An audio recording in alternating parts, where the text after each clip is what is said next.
Sir ఏంటి జనసేనానికి tough check, ఎమ్మెల్యేలు ఎంపీల పనితీరుపై పవన్ గుర్రుగా ఉన్నారా? సర్వే రిపోర్ట్లు తెప్పించుకుంటున్నారు. మొన్న ఏదో సర్వే వచ్చింది కాబట్టి అసలు ఇందులో వాస్తవం ఎంత ఉన్నది ఏంటి అన్నది చెప్పి. అంటే నిజమేనండి, ఇప్పుడు పవన్ కళ్యాణ్ ఏంటంటే ఏదో అధికారంలోకి వచ్చేసామని కాదు, మనము అవేమో ఎస్టాబ్లిష్డ్ పార్టీలు, చాలా వనరులు ఇవన్నీ ఉన్నాయి, మనం ఇప్పుడిప్పుడే వస్తున్నాము. అయినా అభ్యర్థులు ఎంపిక చేసినప్పుడే కేవలం సెంటిమెంట్లు, కేవలం సామాజిక నేపథ్యాలే కాకుండా కొంచెం వనరులు ఉన్నవాళ్ళు, నిలబడగలిగిన వాళ్ళు, ఉపయోగపడే వాళ్ళని తీసుకున్నారు.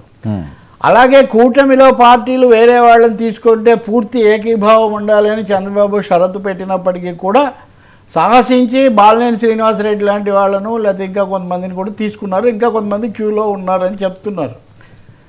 టీడీపీలోకి వెళ్తేనేమో ఇప్పటికే నిన్న మనం మాట్లాడాం కదా, అక్కడ ఇప్పటికే మేమే మా సంగతి ఏంటి అని కార్యకర్తలు ప్రశ్నిస్తుంటే కొత్తగా తీసుకుంటే మరిన్ని దుమారాలు.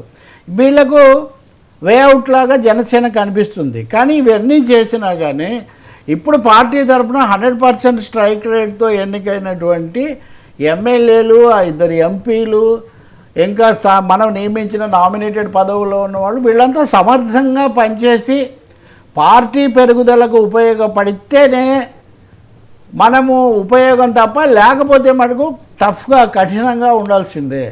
వాళ్ళని గురించి మనం ఏమనుకుంటున్నామని కాదు, ప్రజలు ఏమనుకుంటున్నారో కూడా తెలుసుకోవాలి.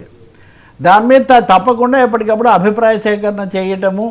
ఎందుకు ఈ మాట చెప్తున్నానంటే పవన్కు సన్నిహితంగా ఉండేవాళ్ళు కూడా ఖచ్చితంగా ఇలాంటి విషయాల్లో ఉండండి. మీరు గమనిస్తే ఇప్పుడు మనం ఇందా చర్చించిన తిరుపతి ఆయనతో సహా ఎవరి మీద ఎలాంటి ఆరోపణ వచ్చినా కానీ పవన్ కళ్యాణ్ కనీసం 3-4 మీద ఇప్పటికి తీవ్రమైన బహిరంగంగానే కఠిన చర్యలు తీసుకోవడము, పక్కన పెట్టడము, లేకపోతే మందలించడము, ఇట్లాంటివన్నీ మనం చూస్తున్నాం.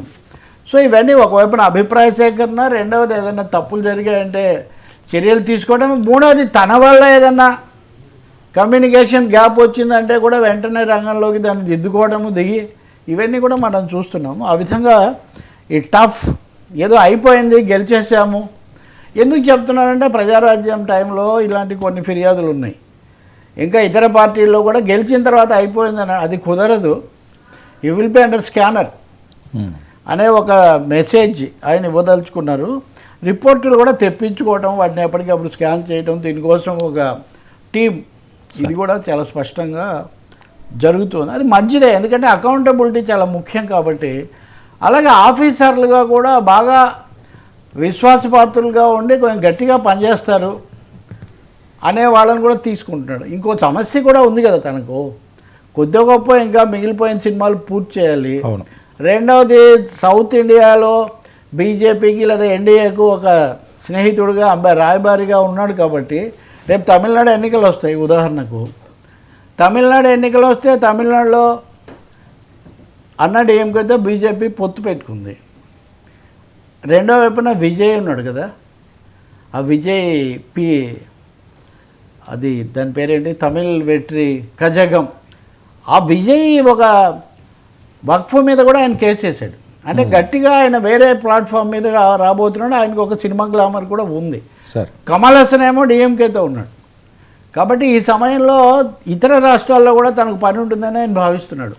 అటువంటిప్పుడు ఇక్కడ ప్రతినిధులుగా ఉన్నవాళ్ళు, నాయకులుగా ఉన్నవాళ్ళు చక్కగా ఉంటే తప్ప, గట్టిగా ఉంటే తప్ప పార్టీని, ప్రభుత్వంలో భాగస్వామ్యాన్ని కాపాడుకోలేము అనే ఒక స్పష్టతతో ఉన్నట్టుగా ఉంది. మరి ఆ మంత్రివర్గం, ఈరోజు మంత్రివర్గం జరుగుతుంది. దానికి ఆ విస్తరణ ఏమవుతుంది, నాగబాబు మంత్రి అయితే బహుశా కొంచెం ఆయనకి ఇస్తాడేమో, చూడాలి. అది ఇంకా నాగబాబు గారికి ఈరోజు వచ్చే ఛాన్స్ ఉన్నదండి. ఈరోజు మంత్రివర్గ సమావేశం నిర్ణయాలు తీసుకుంటారు.